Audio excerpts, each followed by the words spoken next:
স্বাধীনতার পথে ধাপে ধাপে এগিয়ে যাচ্ছে মিয়ানমারের পশ্চিমাংশে অবস্থিত রাখাইন রাজ্য, যা আরাকান নামেও পরিচিত।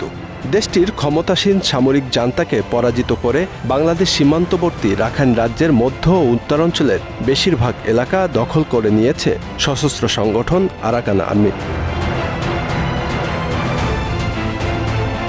ইন্টারন্যাশনাল ক্রাইসিস গ্রুপের এক প্রতিবেদনে এই তথ্য জানা গেছে। সংস্থাটির মতে আরাকান আর্মির নেতৃত্বে খুব শিগগির আরাকান রাজ্য সার্বভৌমত্ব অর্জন করতে পারে। এবছরের প্রায় পুরো সময় জুড়ে বিদ্রোহী গোষ্ঠী নিরবিচ্ছিন্ন হামলার মুখে পাল্টা জবাব দিতে হিমশিম খেয়েছে সামরিক সরকার। নিরুপায় হয়ে এক পর্যায়ে তারা রোহিঙ্গা মুসলিমদের যোদ্ধা হিসেবে নিয়োগ দিয়েছে, কিন্তু তাতেও শেষ রক্ষা হয়নি।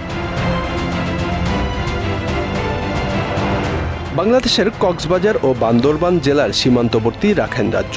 এটি রাজ্যটির উত্তর পশ্চিম দিকে। অন্যদিকে ভারতের অরুণাচল প্রদেশ এবং মণিপুর রাজ্যের সীমান্তের কাছে রাখাইন রাজ্য অবস্থিত। যদিও ভারতের সঙ্গে সরাসরি স্থল সীমান্ত নেই, তবে রাখাইন রাজ্যের দক্ষিণ পশ্চিম অংশে বঙ্গোপসাগরের মাধ্যমে ভারতের কাছাকাছি অবস্থিত। এই অঞ্চলে স্বাধীনতার দাবির পেছনে রয়েছে দীর্ঘ ইতিহাস, জাতিগত সংঘাত এবং ভৌগোলিক কৌশলগত গুরুত্ব। রাখাইন রাজ্য একসময় ছিল একটি স্বাধীন রাজ্য, যাকে তখন বলা হতো আরাকান। 1784 সালে বর্মী রাজা বোডোপায়ার আরাকান দখল করেন।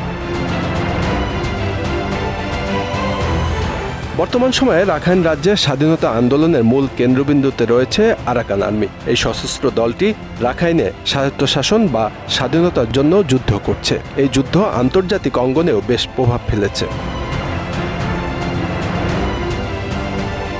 রাখাইন রাজ্যে বৌদ্ধ রাখাইন জনগোষ্ঠী এবং মুসলিম রোহিঙ্গা জনগোষ্ঠীর মধ্যে দীর্ঘদিন ধরে চলমান সংঘাত এই অঞ্চলের রাজনৈতিক অস্থিরতাকে তীব্রতর করেছে। রোহিঙ্গাদের উপর নির্যাতন, নিপীড়ন এবং নাগরিকত্বের অস্বীকৃতি নিয়ে আন্তর্জাতিক মহলে চাপ সৃষ্টি হয়েছে। যদি রাখাইন রাজ্য স্বাধীন হয়, তবে এই সংকটের সমাধান হবে কিনা তা নিয়ে এখনও সংশয় রয়ে গেছে। রাখাইন রাজ্য আন্তর্জাতিক পর্যায়ে একটি কৌশলগত অঞ্চল হিসেবে পরিচিত। চীন, ভারত এবং অন্যান্য আঞ্চলিক শক্তিগুলো এই অঞ্চলের প্রাকৃতিক সম্পদ এবং গভীর সমুদ্রবন্দর নিয়ে আগ্রহী। রাখাইন স্বাধীন হলে চীন ও ভারত উভয়ের জন্য নতুন বাণিজ্যিক সুযোগ সৃষ্টি হবে, কিন্তু একই সাথে তাদের মধ্যে প্রতিযোগিতাও বাড়বে। এই প্রতিযোগিতা পুরো দক্ষিণ পূর্ব এশিয়ার ভূ রাজনৈতিক ভারসাম্য পরিবর্তন করতে পারে। আন্তর্জাতিক বিশ্লেষকরা বলছে, রাখাইন রাজ্যের স্বাধীনতার সম্ভাবনা নির্ভর করছে অনেক বিষয়। মিয়ানমারের অভ্যন্তরীণ রাজনৈতিক স্থিতিশীলতা, আরাকান আর্মির সামরিক সাফল্য এবং আন্তর্জাতিক সমর্থন, সবকিছু মিলিয়ে নির্ধারিত হবে রাখাইনের ভবিষ্যৎ। Bangla affairs news desk.